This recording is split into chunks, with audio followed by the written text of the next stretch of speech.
L'Amazonie. Ce mot évoque la jungle infinie et un fleuve majestueux. Mais la réalité est bien plus complexe. C'est un territoire de contraste où la nature sauvage côtoie des mégalopoles bouillonnantes, des tribus indigènes et le trafic de drogue. T'as 2 personnes qui se sont fait arrêter. Voilà, t'as 2 personnes qui sont sorties du bateau menottées. Le fleuve Amazone est l'artère de ce monde, la route sur laquelle tout circule. C'est là, sur ces eaux, que commence mon voyage. Dans cette série de 6 étapes, mon objectif est de traverser l'intégralité du fleuve Amazone brésilien, de Tabatinga, niché au milieu de l'Amazonie, jusqu'à Belém, sur la côte atlantique. Pour ce voyage de plus de 3000 km, je n'ai ni plan, ni connexion, ni confort. Je navigue sur des cargos lents, en dormant dans un hamac au milieu des habitants. Mon seul guide est le fleuve et mon but est de m'immerger dans la culture amazonienne, de faire escale dans des villes comme Manaus et Santarém et de découvrir le vrai visage de cette région. Pour cette première étape, je voyage de Tabatinga à Manaus pour 4 jours de cargo. Accompagnez-moi dans cette traversée. Et les 2 personnes du coup qui se sont fait contrôler ne sont pas revenues. Bon, eh bien, mesdames et messieurs, il est temps d'embarquer sur ce bateau qui m'a l'air énorme. Je suis chargé comme un bœuf. J'ai toutes mes affaires de voyage et tout. Ça fait 1 an que je voyage avec ça. Il y a des gens, ils sont en train de faire des full déménagements derrière moi. Il y a des étagères, il y a des gens. Je sais pas comment ils vont faire pour tout transporter parce que c'est énorme. Regardez-moi ce bateau, le Esmeralda. Il m'a l'air juste gigantesque. Faut que je me trouve une petite place. Je pense qu'il faut se mettre tout en haut, à côté d'un mur plutôt. Il faut que je cherche le courant d'air, le vent. Et je pense qu'en haut, ça va être les meilleures places. Les gens commencent à s'installer. Il y a pas mal de monde déjà. Mais ça n'a rien à voir avec ce qui va se passer tout à l'heure. Dans quelques heures, dans quelques jours, ça va être complètement rempli. Voilà. Là, il n'y a pas grand monde. J'aurais bien voulu me mettre là. Je viens de me rendre compte que le truc est vraiment énorme. Pour le coup, c'est tellement différent que la dernière fois quand je suis allé au Pérou. Le truc est vénère, t'as tellement de rangées où tu peux mettre tes hamacs. Faut juste que je trouve le bon endroit. Je pense que je suis pas trop mal. Je ne sais toujours pas comment mettre le hamac.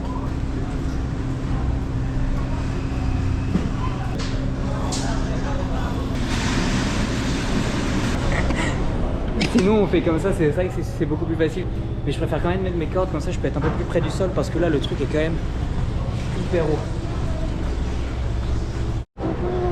Oh là là, alors là les gars on est bien, regardez-moi ça. On est bien installé. J'ai toutes mes affaires et mes provisions juste en dessous de moi. Pour l'instant il n'y a absolument personne. Donc ça reste très calme. Et dites-vous, j'ai payé 46 €. Je crois que c'est 46 €, 290 reals pour 4 jours de bateau. Sachant que tu as normalement la nourriture inclus. Je sais pas trop ce que ça donne sur ce bateau. Je pense que c'est petit déjeuner, déjeuner et dîner. Tu as aussi un petit restaurant derrière moi où tu peux acheter des trucs tous les jours, des boissons, des bières et de la nourriture. On va faire un petit unboxing. Je vais vous montrer tout ça tout de suite. Là, petite cuisine magnifique. Je pense qu'il va y avoir beaucoup de bruit. Je me suis mis un peu à côté en plus, donc c'est pas ouf. Apparemment, je peux avoir de l'internet, mais le but du jeu ici, c'est de rester déconnecté, d'apprécier en fait l'environnement, la nature et de vraiment pas être sur les réseaux. C'est vraiment pour ça que j'ai envie de faire cette expérience, c'est pour être loin de tout, dans la jungle. On va faire un petit unboxing des petites toilettes. Bon, celle-là, il n'y a pas de poignée. Oh là là là là, mais regardez-moi ça. Il y a une petite lumière ici du PQ. Ah, d'ailleurs, j'ai des lingettes du PQ avec moi. Et on dirait que c'est plutôt pas mal. Mais par contre, il va y avoir de lumière. En vrai, ça m'a l'air plutôt quali. Petite toilette, petite douche.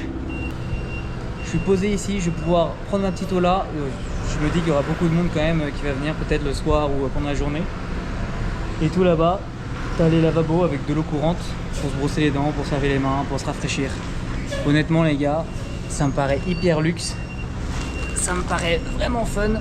Et je pense que ça va être une super expérience. Les provisions, parce que tu sais jamais quand est-ce qu'ils vont te donner à manger. J'ai énormément de pain. Le petit Nutella, un gros paquet de chips. Je pense que celui-ci, je vais le dégommer dans la journée instantanément. Des petites pissettes. J'ai aussi acheté une petite assiette, des petits couverts. J'ai mon petit verre d'eau rouge pour pouvoir aller me servir en eau. J'ai des cacahuètes, des sneakers, des trucs comme ça que j'avais d'avant. Ça, on va être bien là. Et écoutez, je crois que c'est tout. Niveau nourriture, de toute manière, on est servi 3 repas par jour. J'ai juste acheté ça au cas où, si j'avais faim. Tu sais jamais vraiment quand est-ce qu'ils te donnent à manger et tout ça. Je vais faire un petit unboxing du 2e étage que j'avais vu avant pour voir comment ça s'est rempli. Wesh. Ouais, c'est une dinguerie. C'est une dinguerie, il y a tellement de monde derrière moi. Il va y avoir des centaines de personnes. Ah, là c'est fermé.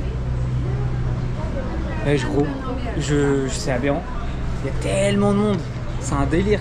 Là, la différence est tellement violente avec mon étage, il n'y a personne ici. Moi je me trouve juste là-bas.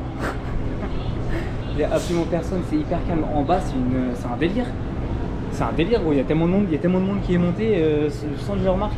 Oh, c'est fou. Je vais me poser tranquille. Voilà, j'arrive un peu à me poser. Hop là.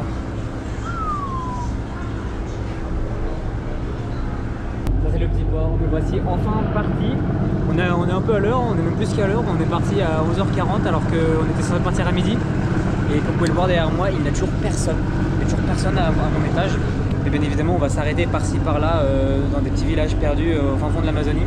Donc il risque d'avoir plein de gens qui montent sur le bateau. Et d'ailleurs, il y a beaucoup de vent et je vois que derrière moi, il y a énormément de pluie qui arrive. Il y a quand même pas mal de pluie. Et nous, on va aller en plein dedans. Donc j'espère que je ne suis pas trop proche de là où c'est ouvert. Parce que j'ai pas envie que mon hamac prenne l'eau. J'ai pas envie de prendre l'eau non plus. Mais sinon, ça s'annonce être une super aventure. Let's go!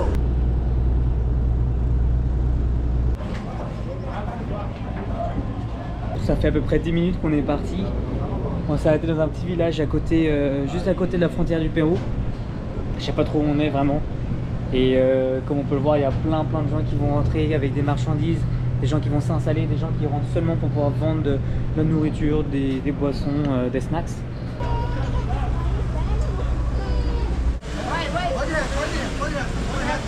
C'est insane toutes les marchandises qui sont en train de ramener. Honnêtement, il y a tellement de trucs, je sais pas comment ils font pour s'organiser en fait. Là, t'as un gros moteur de bateau, là, t'as un moteur de voiture ou de camion qui va rentrer. Honnêtement, ils transportent de tout et de rien ici. C'est ça qui est c'est trop intéressant. Je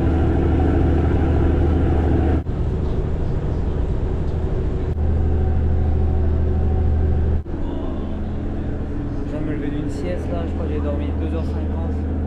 J'étais tellement fatigué, regardez-moi. Paysage.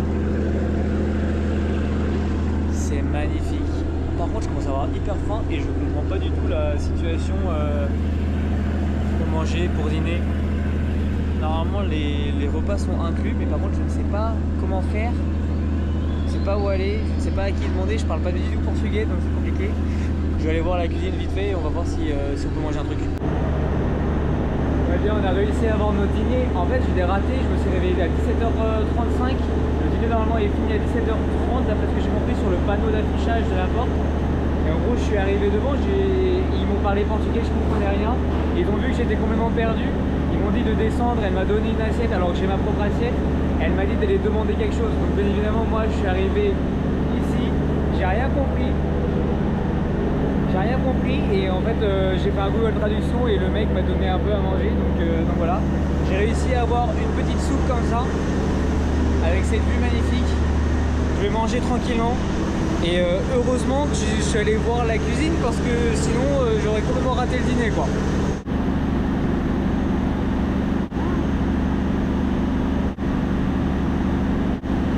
C'est de la soupe au poulet, il y a des petites pâtes, il y a un petit peu de légumes, c'est hyper bon, c'est hyper chaud, ça fait tellement du bien de manger. En fait j'avais hyper faim, j'avais tellement faim.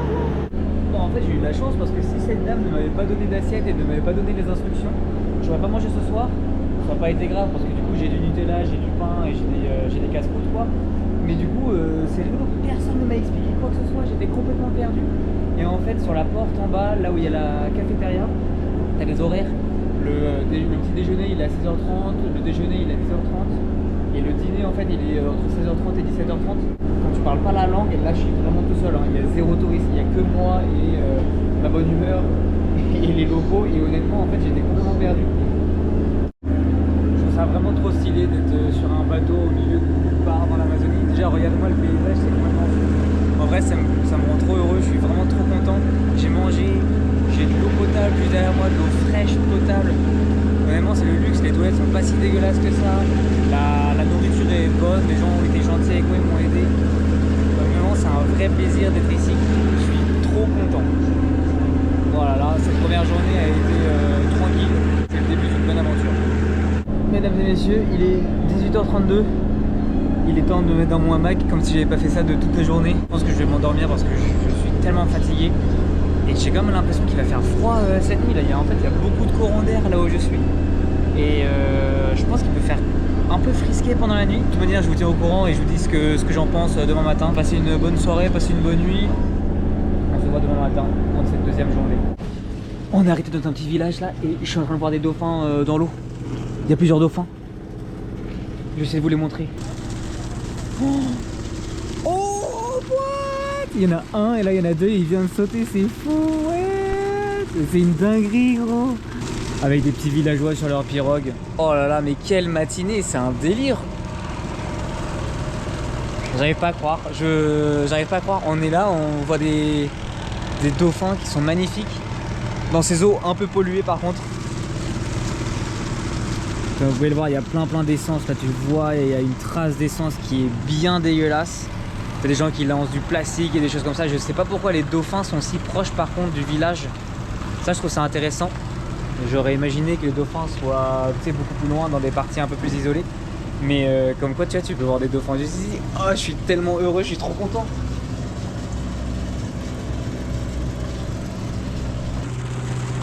Au-dessus, wesh.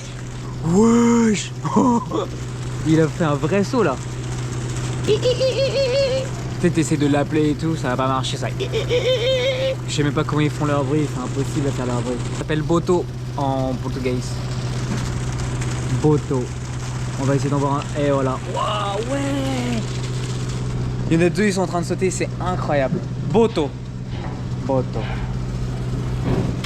C'est fou les gars. C'est des petits marchands qui viennent de temps en temps pour vendre du poisson. Et là en l'occurrence, ils vendent du poisson frais. T'as un gros poisson chat là qui est coupé en deux. T'as une grosse tête de poisson chat ici. Et là t'as des mini poissons chats. Et les petits marchands ils sont en train de vendre ça aux employés d'ici pour pouvoir justement manger. Je sais pas si ce sera la nourriture du midi ou quoi que ce soit. C'est intéressant comment ça marche. De petits marchands qui arrivent comme ça avec du poisson frais, du poisson découpé. Les bateaux, c'est ciao. T'en as une qui rame, t'as l'autre avec son gros moteur.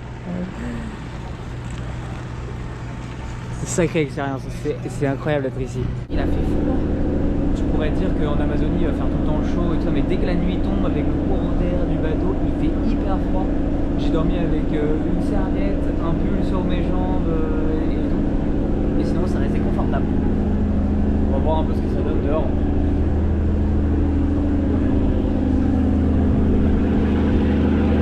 Une vaste étendue de rien du tout. Voilà, des rien. Il n'y a que de l'eau, macabre, des arbres au loin, des petites îles qui se forment.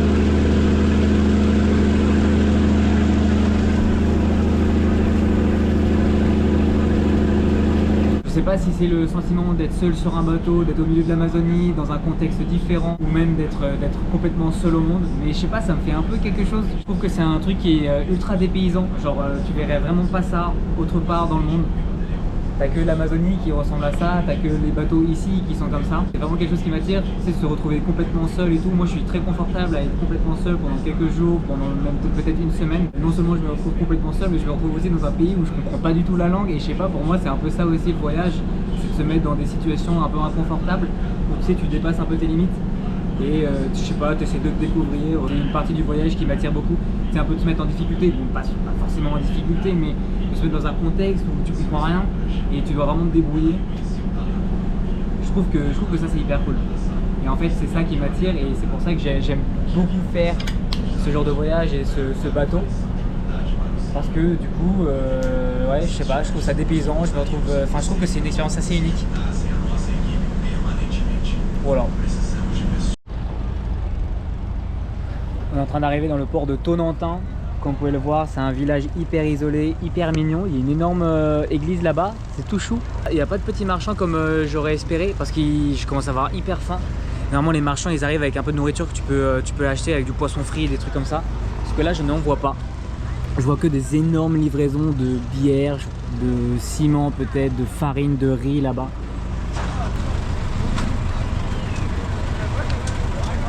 Et ouais, c'est ça la vie sur l'Amazonie. Dès qu'il y a un cargo qui arrive, tout le monde s'active. C'est assez impressionnant quand même. Hein.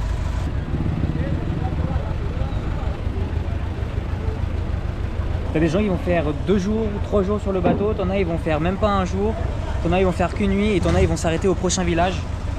Tu vois, par exemple là je vois quelqu'un qui arrive, ce monsieur là il a juste des hamacs avec lui, il a que des hamacs, c'est à dire qu'il doit faire peut-être une nuit ou 2 à peine et il s'arrête dans le prochain village. T'as des gens qui font du stop comme ça en fait. Putain, je viens de voir des gens et ils lancent des trucs dans l'Amazonie ou aussi dans le fleuve. C'est aberrant, genre des grosses plaquettes de bois, ils les balancent à l'eau.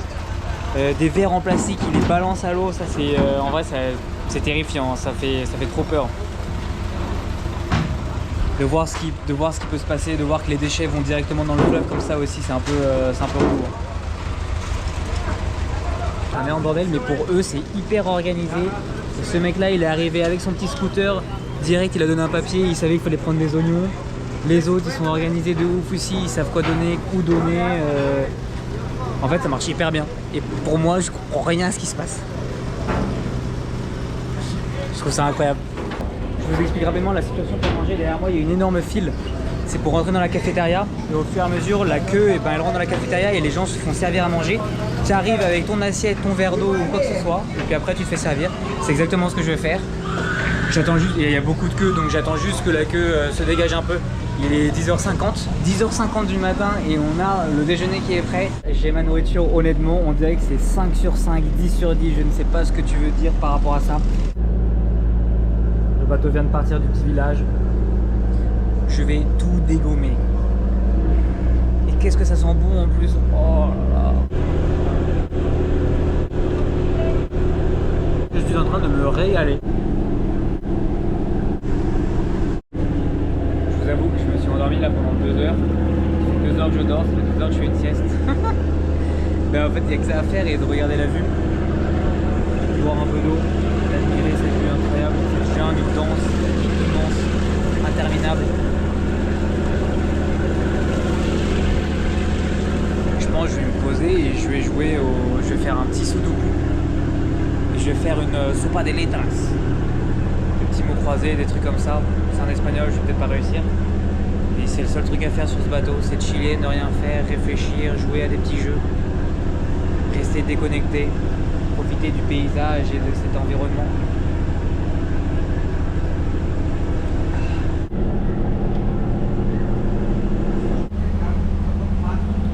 Bon bah le dîner est servi, la portion elle est énorme, honnêtement ils se foutent pas du tout de ma gueule ou de la gueule du monde ici. Ils te servent des pâtes, du riz, de la bolognaise, j'ai encore des légumes en dessous. J'ai pris un petit coca aussi, on a une vue splendide. Voilà, mais où suis-je? Mais où suis-je? Avec ces couleurs magnifiques. Je commence à devenir fou, je suis tout seul sur ce bateau, il n'y a aucun autre étranger. Je parle à personne depuis 3 jours. Je deviens crazy. Je deviens crazy.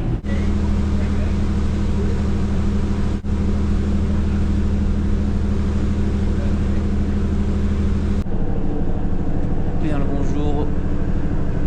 J'ai très mal dormi. Il a fait froid. Il y a des gens qui ont parlé à 3 h du matin. J'ai pas vraiment réussi à me dormir. Mais sinon, c'est le luxe bateau. On dirait qu'on est sûr. Un bateau 5 étoiles avec cette vue. Oh, checkez-moi ça les gars.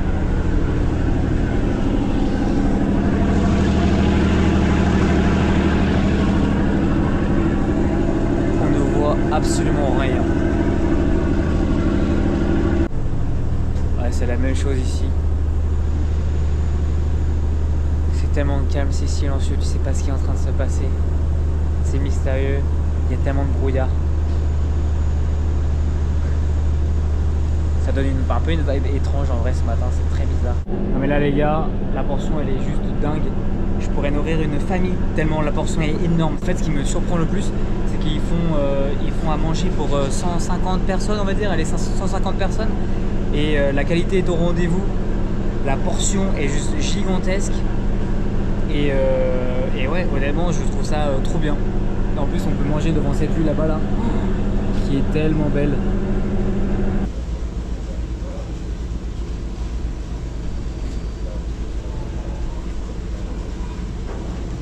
Je vais me poser dans mon petit hamac et je vais dormir. Brasil! Comment estás? Je me suis fait des petits potes. Je me suis fait 2-3 petits potes, c'est trop cool, je leur parle et tout, j'essaie de parler portugais, je comprends rien à ce qu'ils me disent. Mais ça va, c'est pas si mal que ça parce que ça se rapproche un petit peu de l'espagnol. Donc il y a des mots que je comprends, il y a des phrases que je peux dire et tout. Moi je leur parle espagnol, ils me parlent en portugais, on essaie de se comprendre dans ce sens-là. Et ça marche pas trop mal. En vrai, voilà. Je pense que ça va être ma manière de communiquer avec les gens ici au Brésil. Je vais essayer de parler un peu espagnol avec un petit accent portugais et on va voir ce que ça donne. Les gars, j'ai découvert une nouvelle partie de la map. Les pauvres poules. Ah les pauvres, oh, putain la vache. Il y a un bruit de bâtard, j'entends rien. Je vais vous montrer le moteur.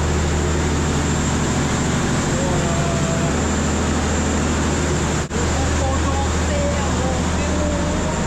Je suis en train de me promener, je découvre des endroits, des petits easter eggs.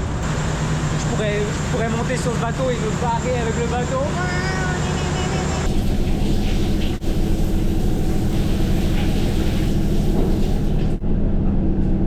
J'ai oublié ma serviette. Comment je fais pour me sécher sans sortir tout nu? Allez, je vais vous donner un petit aperçu du bateau de police. Je ne sais pas du tout ce que j'ai le droit de montrer ou pas, donc je pars du principe que j'ai le droit de rien montrer. Juste un petit sneak peek. C'était assez sérieux, hein. Il y avait un malinois, ils avaient des armes et tout, ils ont checké les passeports, ils ont fait passer le chien pour sniffer les valises. Ils ont séparé les hommes et les femmes aussi, donc ça c'était intéressant à voir. Le petit check journalier de la police qui se finit sur un merveilleux spectacle de dauphins, de bateaux. Je trouve ça trop paisible, je trouve ça assez incroyable. Et vas-y, l'araignée juste au-dessus de mon lit, mon hamac, c'est pas cool. Par contre, le poulet qu'on a vu tout à l'heure, clac, dans l'assiette. Et où l'araignée? Elle est là. Ça a pris beaucoup plus de temps que prévu. T'as 2 personnes qui se sont fait arrêter. Voilà, t'as 2 personnes qui sont sorties du bateau menottées. Tout simplement. Les Brésiliens sont hyper professionnels par rapport à la sécurité dans leurs eaux et dans l'Amazonie. Donc voilà, c'était une sacrée expérience et on n'est toujours pas parti. On vient de partir de là où la police était et les 2 personnes du coup qui se sont fait contrôler ne sont pas revenus. Ils ont été suspectés d'avoir des cargaisons de drogue en bas dans le cargo. C'est bizarre, il y en a un des deux, c'était mon ami et genre je lui parlais de temps en temps et tout, il était allongé derrière moi. Et on va peut-être le voir sur cette vidéo, donc je vais devoir flouter son visage partout. Mais bien, ce petit dîner aura été incroyable. Dernier dîner à bord de ce bateau. Peut-être même le dernier repas, je sais pas s'ils servent de la nourriture demain midi. En tout cas, ça aurait été succulent. Puis écoutez, sur ce, je finis mon guarana et puis il sera temps d'aller se coucher. Comme vous pouvez voir, il fait complètement nuit. On est dans l'obscurité totale, on est plongé dans l'obscurité totale sur ce bateau. Et pour cette dernière nuit, je vous fais des gros bisous. On se voit demain à Manaus. Let's go!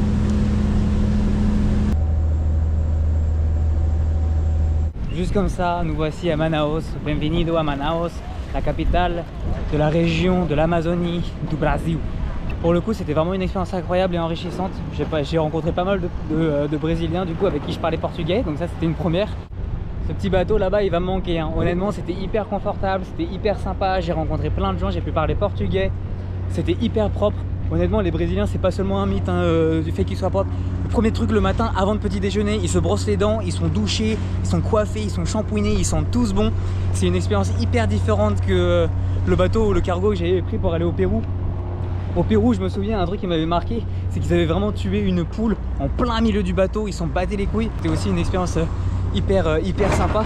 Je garde un très bon souvenir. Mais du coup, là, ça n'a rien à voir en termes de propreté et tout. Aussi, les repas étaient délicieux, la nourriture était tellement bonne, les portions étaient gigantesques. Donc ouais, ça c'était vraiment super cool. 4 jours de bateau, 3 nuits, honnêtement, j'ai vraiment kiffé. Et maintenant qu'on est à Manaus, il faut que je me trouve un petit hôtel. Parce que j'ai pas d'hôtel. Le seul truc que j'ai, c'est que j'ai la Maps de Google qui est downloadée. Donc je sais à peu près où trouver mon chemin pour trouver un hôtel. Mais j'ai rien de booké, j'ai rien d'organisé. Donc on va partir à l'aventure et c'est ça notre mission numéro 1 à Manaus, c'est de choper un petit hôtel. Ouais, je pense qu'on vient de trouver notre chambre d'hôtel. On est bien là, waouh.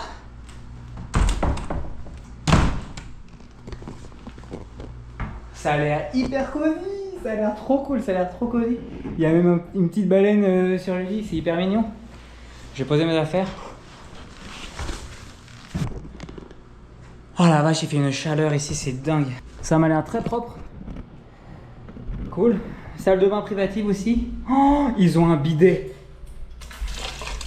Ils ont un bidet, ça c'est trop cool. Par contre, je viens de voir, la pression, elle est vraiment pas ouf. Et là, la pression, c'est où ça te mouille le cul, ou ça te le détruit. Et là, ça te mouille le cul. Donc, c'est pas ouf.